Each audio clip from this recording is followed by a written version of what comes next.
Hello everyone.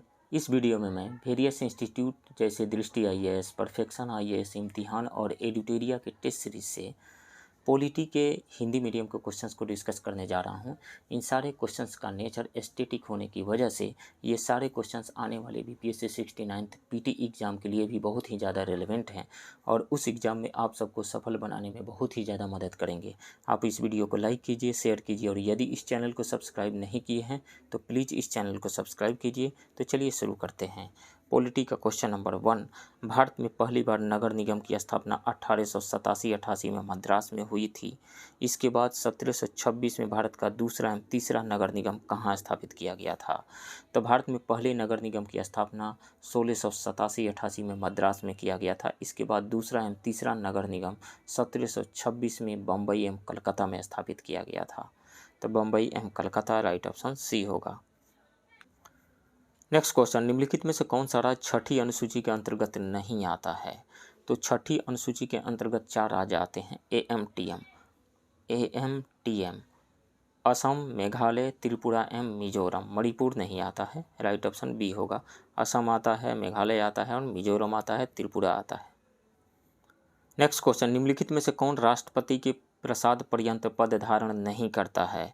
तो केंद्रीय मंत्री, महान्यायवादी और राज्यपाल राष्ट्रपति के प्रसाद पर्यंत पद धारण करते हैं, लेकिन मुख्य निर्वाचन आयुक्त नहीं। संविधान के अनुच्छेद 324 में चुनाव आयोग का प्रावधान किया गया है। मुख्य चुनाव आयुक्त का कार्यकाल 6 वर्ष या 65 वर्ष में जो भी पहले तक होता है, उनकी नियुक्ति राष्ट्रपति द्वारा की जाती है। इनको उस विधि द्वारा व उन्हीं आधारों पर हटाया जा सकता है जिस विधि व आधार पर उच्चतम न्यायालय के न्यायाधीशों को हटाया जाता है। इसलिए वो राष्ट्रपति के प्रसाद पर्यंत पद धारण नहीं करते हैं। कौन? मुख्य निर्वाचन आयुक्त, राइट ऑप्शन ए होगा। नेक्स्ट क्वेश्चन, किस संविधान संशोधन द्वारा संविधान में यह उपबंध किया गया है कि राष्ट्रपति केंद्रीय मंत्रिपरिषद की सलाह मानने हेतु बाध्य है? तो भारतीय संविधान के अनुच्छेद 74 यानी आर्टिकल 74 में यह उपबंध किया गया है कि राष्ट्रपति को उसके कार्यों में सलाह देने हेतु प्रधानमंत्री के नेतृत्व में एक मंत्रिपरिषद होगी। 42वें संविधान संशोधन द्वारा संविधान में यह प्रावधान किया गया कि राष्ट्रपति मंत्रिपरिषद की सलाह को मानने हेतु बाध्य है, जबकि 44वें संविधान संशोधन द्वारा यह उपबंध किया गया कि राष्ट्रपति मंत्रिपरिषद की सलाह को एक बार पुनर्विचार हेतु वापस भेज सकता है। सो राइट ऑप्शन यहाँ पे डी हो जाएगा, 42वें संविधान संशोधन अधिनियम 1976 के द्वारा। नेक्स्ट क्वेश्चन, राज्यसभा का पदेन सभापति कौन होता है? उपराष्ट्रपति होते हैं, राइट ऑप्शन ए होगा। नेक्स्ट क्वेश्चन, भारत शासन अधिनियम 1935 के संबंध में असत्य कथन की पहचान करें। इसके द्वारा केंद्र में द्वैध शासन प्रणाली का शुभारंभ किया गया, ये सही है। इसके द्वारा भारत में संघ लोक सेवा आयोग एवं राज्य लोक सेवा आयोग की स्थापना की गई, ये भी सही है। इसके द्वारा प्रांतीय स्वायत्तता का अंत कर दिया गया था, नहीं, ये गलत है। भारत शासन अधिनियम 1935 के द्वारा प्रांतीय स्वायत्तता का शुभारंभ किया गया था, तो ये गलत है। इनके द्वारा प्रांतों में द्वैध शासन प्रणाली समाप्त कर दी गई थी, नहीं, समाप्त नहीं की गई थी, शुरू की गई थी। सो इसमें से राइट ऑप्शन सी हो जाएगा, यही गलत कथन है। नेक्स्ट क्वेश्चन, भारतीय संविधान के किस अनुच्छेद के तहत कुछ राज्यों को संघ द्वारा अनुदान दिया जाता है? तो भारतीय संविधान के अनुच्छेद 275 यानी आर्टिकल 275 के तहत कुछ राज्यों को उनकी विशेष जरूरतों की पूर्ति एवं विकास कार्यों को गति प्रदान करने हेतु केंद्र सरकार द्वारा अनुदान प्रदान किया जाता है। सो राइट ऑप्शन बी हो जाएगा, आर्टिकल 275 के तहत। नेक्स्ट क्वेश्चन, बिहार की क्षेत्रीय भाषा मैथिली को 8वीं अनुसूची में किस वर्ष शामिल किया गया था? तो 92वें संविधान संशोधन अधिनियम 2003 के द्वारा 4 भाषाओं बोडो, डोगरी, मैथिली एवं संथाली को 8वीं अनुसूची में जोड़ा गया था। सो राइट ऑप्शन बी हो जाएगा, 2003 में। किस संशोधन के द्वारा? 92वें संविधान संशोधन अधिनियम 2003 के द्वारा, राइट ऑप्शन बी होगा। नेक्स्ट क्वेश्चन, निम्नलिखित में से कौन सा उपबंध ऑस्ट्रेलिया के संविधान से नहीं लिया गया है? तो ऑस्ट्रेलिया के संविधान से प्रस्तावना की भाषा, समवर्ती सूची, व्यापार, वाणिज्य और समागम की स्वतंत्रता और संसद के संयुक्त अधिवेशन का प्रावधान लिया गया है। तो समवर्ती सूची, प्रस्तावना की भाषा, संसद का संयुक्त अधिवेशन, ये ऑस्ट्रेलिया के संविधान से लिया गया है। मंत्रिमंडल प्रणाली जो है ये संसदीय शासन हो या फिर विधि का शासन हो एवं मंत्रिमंडलीय प्रणाली हो, ये सारे प्रावधान ब्रिटेन के संविधान से लिया गया है। सो राइट ऑप्शन डी हो जाएगा। नेक्स्ट क्वेश्चन, निम्नलिखित में से न्यायालय द्वारा कौन सा रिट उन सार्वजनिक अधिकारियों के विरुद्ध जारी किया जाता है जब वे अपना कार्य ठीक से नहीं संपादित करते हैं? तो वो है परमादेश। परमादेश का शाब्दिक अर्थ होता है हम आदेश देते हैं। यह एक नियंत्रण है जिसे न्यायालय द्वारा सार्वजनिक अधिकारियों को जारी किया जाता है ताकि उनसे उनके कार्यों और उसे नकारने के संबंध में पूछा जा सके। यह रिट निजी व्यक्तियों या इकाई के विरुद्ध ऐसे विभाग जो गैर संवैधानिक है आदि परिस्थितियों में जारी नहीं किया जा सकता है। सो राइट ऑप्शन ए होगा परमादेश। नेक्स्ट क्वेश्चन, निम्नलिखित में से कौन नीति निर्देशक तत्वों का भाग नहीं है? लोक स्वास्थ्य में सुधार, बालकों को स्वास्थ्य विकास के अवसर, अनुसूचित जनजाति के शैक्षिक एवं आर्थिक हितों को प्रोत्साहन देना, ये सभी जो है डीपीएसपी के भाग नहीं हैं। ग्राम पंचायतों का उन्मूलन, ये सभी डीपीएसपी के भाग हैं। और ग्राम पंचायतों का उन्मूलन, ग्राम पंचायतों का गठन के बारे में डीपीएसपी में दिया गया है, उन्मूलन के बारे में नहीं दिया गया है, तो ये भाग नहीं है। तो डी इसमें से सही हो जाएगा, राइट ऑप्शन डी होगा। नेक्स्ट क्वेश्चन, निम्नलिखित में से किस एक आधार पर राष्ट्रीय आपातकाल की उद्घोषणा नहीं की जा सकती? युद्ध के आधार पर की जा सकती है, सशस्त्र विद्रोह के आधार पर भी की जा सकती है, बाह्य आक्रमण के आधार पर भी की जा सकती है, लेकिन राज्य में कानून व्यवस्था की अत्यंत खराब स्थिति हो जाए तो इसके बेसिस पे राष्ट्रीय आपातकाल की उद्घोषणा नहीं की जा सकती है, राष्ट्रपति शासन लगाया जा सकता है। सो राइट ऑप्शन डी होगा। नेक्स्ट क्वेश्चन, किसी विधेयक पर गतिरोध की स्थिति में संविधान द्वारा संयुक्त बैठक की एक असाधारण व्यवस्था की गई है। इस संयुक्त अधिवेशन की अध्यक्षता कौन करता है? तो लोकसभा अध्यक्ष करता है, राइट ऑप्शन सी होगा। नेक्स्ट क्वेश्चन, राज्यसभा में सीटों की संख्या एवं राज्यों का कौन सा जोड़ा बेमेल है? तो राज्यसभा की सबसे ज़्यादा सीटें उत्तर प्रदेश में 31 सीट है, तो ये सही है। उसके बाद दूसरे नंबर पे आता है महाराष्ट्र जहां 19 सीटें हैं राज्यसभा की, और तीसरे नंबर पे तमिलनाडु आता है 18 सीटों के साथ में। गुजरात, यहाँ राज्यसभा की 13 सीटें हैं, नहीं 13 नहीं है 11 सीटें हैं, और बिहार में राज्यसभा की 16 सीटें हैं। महाराष्ट्र में 19 सीट है, ये सही है। गलत कौन सा है? गुजरात वाला गलत है, 11 सीट है वहाँ पे, राइट ऑप्शन बी होगा। नेक्स्ट क्वेश्चन, निम्नलिखित में से किसे सार्वजनिक धन का संरक्षक कहा जाता है? तो नियंत्रक एवं महालेखा परीक्षक यानी कैग को, राइट ऑप्शन बी होगा। नेक्स्ट क्वेश्चन, बिहार पंचायत समिति एवं जिला परिषद अधिनियम 1961 ईस्वी में पारित किया गया। यह अधिनियम कब लागू हुआ था? तो ये अधिनियम लागू हुआ था 2 अक्टूबर 1963 को, 2 अक्टूबर 1963 को, राइट ऑप्शन सी होगा। यह अधिनियम पूरी तरह से 1980 में लागू हुआ था। बिहार पंचायती राज अधिनियम 1993 में पारित किया गया था। इसी आधार पर वर्तमान में बिहार में पंचायती राज व्यवस्था लागू किया गया है। नेक्स्ट क्वेश्चन, बिहार के प्रथम राज्यपाल कौन थे? तो बिहार के प्रथम राज्यपाल श्री जयराम दास दौलतराम थे, जो 15 अगस्त 1947 से 11 जनवरी 1948 तक बिहार के राज्यपाल थे। राइट ऑप्शन डी हो जाएगा, जयराम दास दौलतराम। नेक्स्ट क्वेश्चन, भारत सरकार अधिनियम 1858 के निम्न में से कौन एक विशेषता नहीं है? तो इस अधिनियम द्वारा भारत सचिव के कार्यों में सहायता देने के लिए 15 सदस्यों की एक भारत परिषद की स्थापना की गई थी, ये सही है। इस कानून के द्वारा कंपनी की सेना को ब्रिटिश शासन के अधीन कर दिया गया था, ये भी सही है। भारत परिषद के बैठकों की अध्यक्षता वायसराय करता था, नहीं, वायसराय नहीं करता था। भारत परिषद के बैठकों की अध्यक्षता भारत राज्य सचिव करता था तथा उसे समान मत के अतिरिक्त निर्णायक मत देने का अधिकार प्राप्त था, तो ये गलत है। भारत के गवर्नर जनरल का नाम वायसराय कर दिया गया था, ये भी सही है। गलत कौन सा है? सी वाला गलत है, राइट ऑप्शन सी होगा। नेक्स्ट क्वेश्चन, संविधान सभा की प्रथम बैठक की अध्यक्षता किसने की थी? डॉक्टर सच्चिदानंद सिन्हा ने की थी, राइट ऑप्शन ए होगा।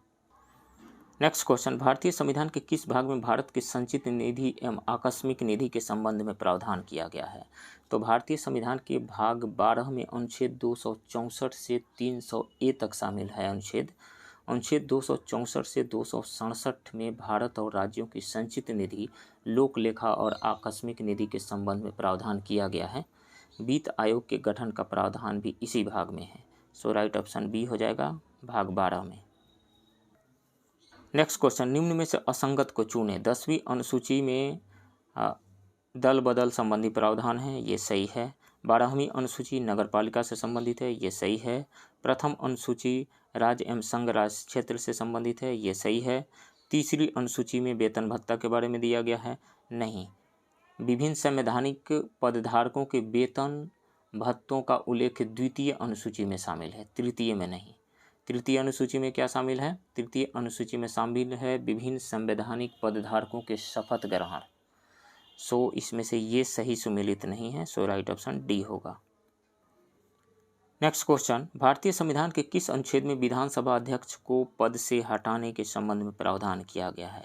तो भारतीय संविधान के अनुच्छेद 179 में विधानसभा अध्यक्ष एवं उपाध्यक्ष के पद त्याग एवं पद से हटाने संबंधी प्रावधान किया गया है।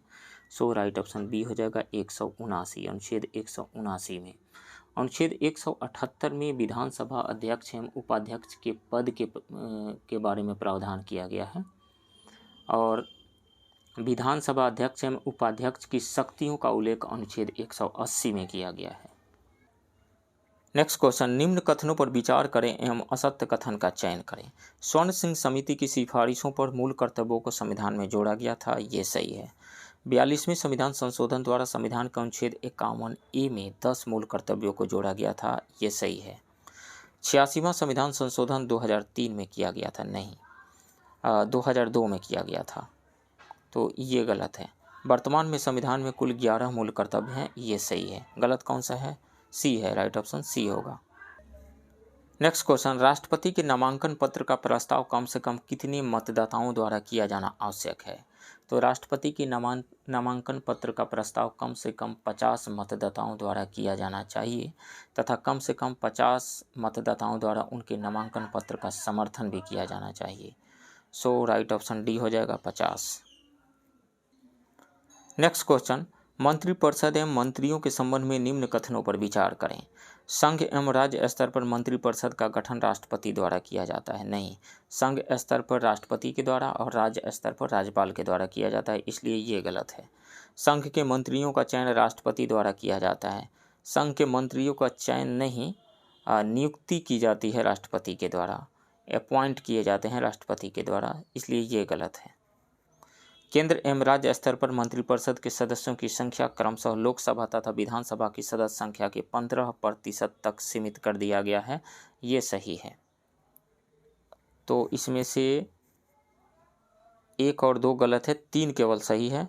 तो सत्य कथन चुने तो केवल 3, राइट ऑप्शन बी होगा। नेक्स्ट क्वेश्चन, निम्नलिखित में से कौन एक संवैधानिक निकाय है? तो विधि आयोग, नीति आयोग एवं मानवाधिकार आयोग ये संवैधानिक निकाय नहीं है। संवैधानिक निकाय है सिर्फ राष्ट्रीय अनुसूचित जनजाति आयोग। इनमें इन ऑप्शंस में से भारतीय संविधान के अनुच्छेद 338 में राष्ट्रीय अनुसूचित जनजाति आयोग की गठन का प्रावधान है। 89वें 89th कॉन्स्टिट्यूशनल अमेंडमेंट एक्ट 2003 यानी 89वें संविधान संशोधन अधिनियम 2003 के द्वारा राष्ट्रीय अनुसूचित जनजाति आयोग का गठन किया गया है। इससे पूर्व अनुसूचित जाति एवं अनुसूचित जनजाति हेतु एक ही आयोग होता था। सो राइट ऑप्शन डी होगा। नेक्स्ट क्वेश्चन, निम्न में से किस विषय के संबंध में संविधान संशोधन हेतु संसद के विशेष बहुमत एवं राज्य विधानमंडलों की स्वीकृति आवश्यक नहीं है? तो राष्ट्रपति के निर्वाचन में आवश्यक है, उच्च न्यायालय में भी आवश्यक है। उच्च न्यायालय से संबंधित प्रावधान में यदि संशोधन होता है तो उसमें भी आवश्यक है। राज्य संसद में राज्यों के प्रतिनिधित्व से संबंधित प्रावधान में यदि संशोधन होता है तो उसमें भी विशेष बहुमत और राज्य विधानमंडलों की स्वीकृति आवश्यक है।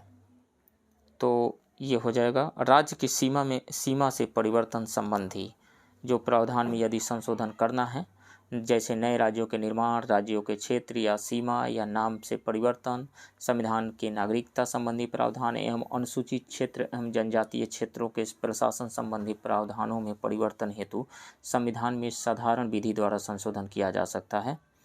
लेकिन राष्ट्रपति का निर्वाचन हो, राज्यों के उच्च न्यायालय एवं संसद में राज्यों के प्रतिनिधित्व संबंधी प्रावधानों में संशोधन हो, इसके लिए संसद के विशेष बहुमत एवं राज्य विधानमंडलों की स्वीकृति आवश्यक होती है। सो राइट ऑप्शन यहाँ पे हो जाएगा सी। राज्य की सीमा से में परिवर्तन से संबंधित प्रावधान में संशोधन करना है तो उसमें विशेष बहुमत की जरूरत नहीं है, साधारण बहुमत से ही काम चल जाएगा। नेक्स्ट क्वेश्चन, किसी उच्च न्यायालय में न्यायाधीशों की संख्या में वृद्धि करने हेतु निम्न में से कौन संविधान द्वारा अधिकृत हैं? तो राष्ट्रपति हैं, राइट ऑप्शन बी होगा। नेक्स्ट क्वेश्चन, निम्नलिखित कथनों पर विचार करें। यदि किसी राज्य की विधानसभा अपने कुल सदस्यों के पूर्ण बहुमत तथा उपस्थित एवं मतदान करने वाले सदस्यों के बहुमत से प्रस्ताव पारित कर दे तो संसद उस राज्य में विधान परिषद की स्थापना कर सकती है। ये कथन गलत है, क्योंकि यदि किसी राज्य की विधानसभा अपने कुल सदस्यों के पूर्ण बहुमत तथा उपस्थित एवं मतदान करने वाले सदस्यों के 2/3 बहुमत से प्रस्ताव पारित करे तो संसद उस राज्य में विधान परिषद स्थापित कर सकती है अथवा उसका लोप कर सकती है। मतदान करने वाले सदस्यों के बहुमत नहीं, 2/3 बहुमत, तो इसलिए ये गलत है। विधान परिषद की न्यूनतम संख्या 40 हो सकती है, ये सही है। विधान परिषद की कुल सदस्य संख्या के 1/6 सदस्यों को राज्यपाल उन व्यक्तियों में से मनोनीत करते हैं जिन्हें साहित्य, विज्ञान, कला, सहकारिता आंदोलन या सामाजिक सेवा के संबंध में विषय ज्ञान हो, ये सही है। तो इसमें से 2 और 3 सही है, तो केवल 2 और 3 राइट ऑप्शन सी होगा। नेक्स्ट क्वेश्चन, राज्य लोक सेवा आयोग के अध्यक्ष कितने वर्ष की आयु में अवकाश ग्रहण करते हैं? तो राज्य लोक सेवा आयोग के अध्यक्ष एवं सदस्यों का कार्यकाल 6 वर्ष या 62 वर्ष की उम्र तक होती है, परंतु कार्यकाल के बीच में उन्हें उच्चतम न्यायालय के प्रतिवेदन पर तथा कुछ निर्भरताओं के होने पर संविधान के अनुच्छेद 317 के अंतर्गत राष्ट्रपति द्वारा भी हटाया जा सकता है। सो राइट ऑप्शन ए हो जाएगा 62 वर्ष तक। तो फ्रेंड्स, ये रहा वेरियस इंस्टीट्यूट के टेस्ट सीरीज से पॉलिटी के हिंदी मीडियम के क्वेश्चन का डिस्कशन। आप बने रहिए इस चैनल के साथ। मिलते हैं किसी दूसरे वीडियो में, तब तक के लिए थैंक यू वेरी मच।